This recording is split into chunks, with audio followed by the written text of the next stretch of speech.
Hello friends, இன்றைக்கி நம்ம இந்த வீடியோவில் ஒரு சூப்பரான 90s கிட் ரெசிபி தான் பார்க்க போகிறோம். என்னென்னு பார்த்தீங்கன்னா, ஒண்டர் கேக் ஸ்டைலில் ஒரு டூட்டி ஃப்ரூட்டி கேக் எப்படி பண்ணுறதுன்னு பார்க்கலாம்.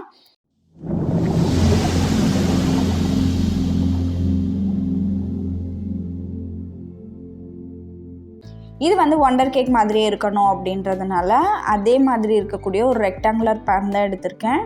இந்த பேனோட சைஸ் பார்த்திங்கன்னா இதோட நீளம் வந்து 5 இன்ச் இருக்குது, அகலம் வந்து 2 இன்ச் இருக்குது. ஸோ கிட்டத்தட்ட நமக்கு கடைகளில் நம்ம வாங்கும்போது ஒண்டர் கேக் என்ன சைஸில் இருக்குமோ அதே சைஸில் வேணும் அப்படிங்கிறதுனால நான் இந்த கேக் பேன் வாங்கியிருக்கேன். ஃபஸ்ட்டு வந்து நம்ம இந்த பேனை வந்து பட்டர் போட்டு க்ரீஸ் பண்ணிக்கலாம்.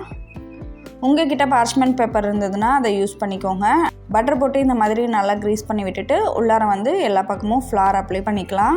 அடுத்ததாக நான் 2 டேபிள் ஸ்பூன் டூட்டி ஃப்ரூட்டி எடுத்திருக்கேன். இதை வந்து மைதா மாவில் போட்டு நல்லா கோட் பண்ணி எடுத்துக்கோங்க. மைதா மாவில் கோட் பண்ணலை அப்படின்னா இந்த டூட்டி ஃப்ரூட்டி எல்லாமே பாட்டமில் போய் தங்கிடும். இப்போ வந்து ரொம்ப லைட்டாக கோட் ஆன மாதிரி இருக்குது, அதனால இன்னும் கொஞ்சமாக ஃப்ளார் எடுத்து நல்லா கோட் பண்ணி விட்டுக்கோங்க. யாரெல்லாம் நீங்கள் சின்ன பிள்ளையாக இருக்கும்போது உங்களோட பேரண்ட்ஸ் கிட்ட ஒண்டர் கேக் அடம்பிடிச்சி வாங்கி சாப்பிட்ருக்கீங்க அப்படின்றத கமெண்ட் பண்ணுங்கள். அதே மாதிரியே ஒண்டர் கேக்கோட ஆட் வந்து யாருக்கெல்லாம் ரொம்ப பிடிக்கும் அப்படின்றதையும் கமெண்ட்டில் சொல்லுங்கள். அடுத்ததாக ஒரு பவுலில் சலாடை வச்சுக்கோங்க. இதில் வந்து நான் 50 கிராம் அளவுக்கு மைதா மாவு எடுத்திருக்கேன். இது கூட 1/4 டீஸ்பூன் பேக்கிங் பவுடர் சேர்த்துக்கோங்க. ஒரு சிட்டிகை அளவுக்கு உப்பு சேர்த்து நல்லா சலிச்சு எடுத்து வச்சுருங்க. இதோட கேக்கோட சைஸே ரொம்ப சின்னதாக தான் இருக்கும் அப்படிங்கிறதுனால நமக்கு வந்து இதுக்கு கம்மியான இன்க்ரீடியன்ட்ஸ் தான் தேவை. அதாவது குவான்டிட்டி வைஸ் ரொம்பவே கம்மியான அளவில் தான் நம்ம எடுக்க போகிறோம். ஸோ பிகினர்ஸ் கூட இந்த ரெசிபியை வந்து கண்டிப்பாக ட்ரை பண்ணி பார்க்கலாம். இதை ஒரு டைம் நல்லா கலந்து விட்டுட்டு ஓரமாக எடுத்து வச்சுருங்க. அடுத்ததாக ஒரு சின்ன பவுல் எடுத்திருக்கேன். இதில் 25 கிராம் அளவுக்கு பட்டர் சேர்த்துக்கோங்க. இதை வந்து நம்ம நல்லா பீட் பண்ணிக்கலாம். இந்த பட்டர் பார்த்திங்கன்னா அன்சால்ட்டட் ரூம் டெம்பரேச்சரில் இருக்கக்கூடிய பட்டர் தான் நான் எடுத்திருக்கேன். இதை வந்து நல்லா 1 நிமிஷம் பீட் பண்ண பிறகு இது கூட 40 கிராம் அளவுக்கு பவுடர் பண்ண சர்க்கரை சேர்த்துக்கோங்க. இந்த சர்க்கரையும் பட்டரையும் சேர்த்து ஒரு 2லேருந்து 3 நிமிஷம் நல்லா பீட் பண்ணிக்கோங்க.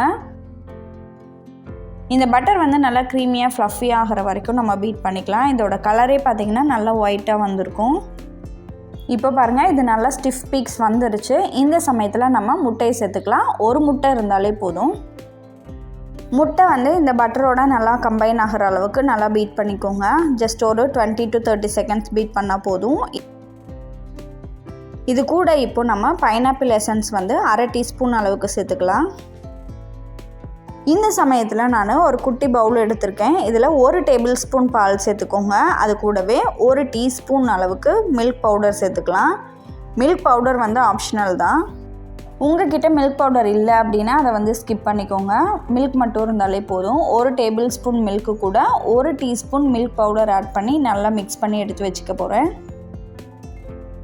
இப்போது நம்ம ரெடி பண்ணி வச்சுருந்த மாவை வந்து இதில் கொட்டி நல்லா மிக்ஸ் பண்ணிக்கோங்க. ஃபஸ்ட்டு வந்து நம்ம இதை ஒரு ஸ்பேச்சுலா வச்சு மிக்ஸ் பண்ண பிறகு எலக்ட்ரிக் பீட்டரை வச்சு நல்லா மிக்ஸ் பண்ணி கொடுங்க. இந்த மாவு போட்டு கலந்து நம்ம மிக்ஸ் பண்ணி கொடுக்கும் போது இந்த பேட்டர் வந்து கொஞ்சம் திக்காக மாறும். அந்த சமயத்தில் நம்ம ரெடி பண்ணி வச்சுருந்த பாலை இது கூட ஆட் பண்ணிக்கலாம். இப்போது நம்ம கையால் நல்லா மிக்ஸ் பண்ணி கொடுத்தாச்சு. இதை வந்து ஜஸ்ட்டு லோ ஸ்பீடில் வச்சுட்டு நல்லா மிக்ஸ் பண்ணி கொடுங்க. கடைசியாக இதில் நம்ம ரெடி பண்ணி வச்சுருந்த டூட்டி ஃப்ரூட்டியும் சேர்த்து நல்லா மிக்ஸ் பண்ணிவிட்டு நம்மளோட கேக் டின்னில் ஊற்றிக்கோங்க. இப்போது இந்த கேக் டின்னை நல்லா ஒரு 2-3 வாட்டி டேப் பண்ணிவிட்டு நம்மளோட ஏர் ஃப்ரையரில் வச்சிடலாம். நான் வந்து இந்த ஏர் ஃப்ரையரை ஏற்கனவே 160 டிகிரி செல்சியஸில் ப்ரீ ஹீட் பண்ணி வச்சுருக்கேன். இப்போ நம்ம ப்ரீ ஹீட் பண்ணி வச்சுருக்க ஏர் ஃப்ரையரில் இதை பாட்டம் ரேக்கில் வச்சுக்கோங்க. 160 டிகிரி செல்சியஸில் இந்த கேக்கை நம்ம 20 மினிட்ஸ் பேக் பண்ணி எடுத்துக்கலாம். இது வந்து அகாரோவில் எலைட் மாடல். இதோட கெப்பாசிட்டி வந்து 14.5 லிட்டர். இந்த ப்ராடக்டோட லிங்க் வந்து டிஸ்கிரிப்ஷனில் இருக்குது, வேணும்னா செக் பண்ணிக்கோங்க. இப்போ பாருங்கள், நல்லா டேஸ்டியான டூட்டி ஃப்ரூட்டி கேக் செம்மையாக ரெடி ஆகிடுச்சு. இந்த ரெசிபியை நீங்களும் உங்கள் வீட்டில் கண்டிப்பாக ட்ரை பண்ணி பார்த்துட்டு உங்களோட ஃபீட்பேக்கை கமெண்ட்டில் சொல்லுங்கள்.